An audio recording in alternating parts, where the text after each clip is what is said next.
আমরা এখন পর্যন্ত এককভাবেই আগাচ্ছি। গণতন্ত্র প্রতিষ্ঠার লড়াইয়ে অগ্রণী ভূমিকা পালন করেছেন, সেটা খালেদা জিয়ার কথা আমাদের নাসিরউদ্দিন পাটোয়ারি বলেছেন। ওনাদের বিষয়ে আমরা ওনাদের সম্মানে হয়তো আমরা সেসব জায়গায় আমরা প্রার্থী দিব না, বাট এছাড়া আমাদের সর্বাধিক আসনে আমরা আমাদের প্রার্থী শাপলা কলির জন্য আমরা প্রার্থী দিব এবং বাংলাদেশের মানুষের কাছে আমরা সেই আহ্বান জানিয়েছি। আমরা এককভাবে নির্বাচনের প্রস্তুতি নিচ্ছি এবং সেক্ষেত্রে আমরা ৩০০ আসনই আমাদের লক্ষ্য। তবে যারা ফ্যাসিবাদ বিরোধী এবং গণতন্ত্র প্রতিষ্ঠার লড়াইয়ে অগ্রণী ভূমিকা পালন করেছেন, সেটা খালেদা জিয়ার কথা আমাদের নাসিরউদ্দিন পাটোয়ারি বলেছেন।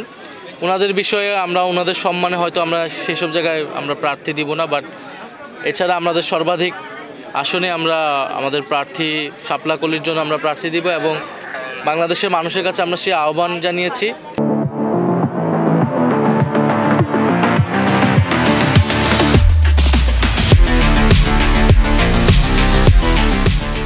আমরা এবার বাংলাদেশের ইতিহাসে নির্বাচনী যে সংস্কৃতি, যে আমরা দেখি যাদের টাকা আছে, যারা এলাকায় গডফাদারগিরি করে, তারাই নির্বাচনে দাঁড়ায়, আমরা সেই সংস্কৃতিকে এবার চ্যালেঞ্জ করতে চাই।